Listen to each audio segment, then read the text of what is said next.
अस्यां शुभतिथोऽस्य यजमान्यस्य गोत्रोद्भवस्य चित्यालगोत्रोद्भवस्य प्रभाकरड्नां देश्य धरपत्नी प्रशान्तीनाम्नीं सह कुटुम्बानां क्षेमस्थैर्यधैर्यवीर्यविजयभयाजुः आरोग्य ऐश्वर्याभिवृद्ध्यर्थं प्रभाकरड्डिनां देश्य जन्मदिनसन्दर्भे आयुष्याभिवृद्ध्यर्थं राजद्वारे राजमुखे सर्वत्र सर्वकार्येषु दिग्विजयप्राप्त्यर्थम् अयं भगवान् श्रीमदखिलमहीमण्डलमण्डलधरणीधरमण्डलाकण्डलस्य निखिलसुरसुरवन्दितवराहक्षयत्रविभूषणस्य शेषाचलगरुडाचलसिंहाचलवृषभाचल नारायणाचल अञ्जनाचलादिशिखरिमालाकुलस्य नाथमुखबोधनिधिवीधिगुणचाभरणसत्त्वनिधितत्त्वनिधिभक्तिगुणपूर्ण श्रीशैलपूर्णगुणवंशवदन परमपुरुष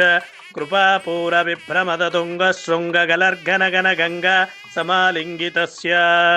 श्रीमातिगगुणरामानुजमुनिनामाङ्कितबहुभूमाश्रयसुरधामालय वनरामायतवनसीमा परिवृतविशङ्कटतट निरन्तर विजृम्भितभक्तिरसरिज्झरारं तार्याहार्य प्रस्रवनधारा पूरविभ्रमदसलिलभरभरित महातटाकमण्डितस्य कलिकर्धममलमर्थमगलितोद्यमविलसत्यमनियमादिममुनिगण निसेव्यमान प्रत्यक्षीभव निजसलिलसमर्चन निमर्जन निखिल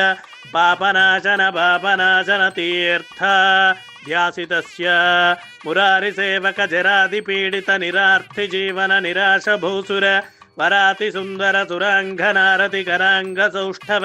कुमारताकृति कुमारतारक समापनोदय धनून बातक महापदामय विहापनोदित सकल भुवन विदित कुमार धाराभिधान तीर्थाधिष्ठितस्य धरणिधल गत सकल हतकलिल शुभसलिल गत बहुल विविधमलहति चतुर रुचिरतर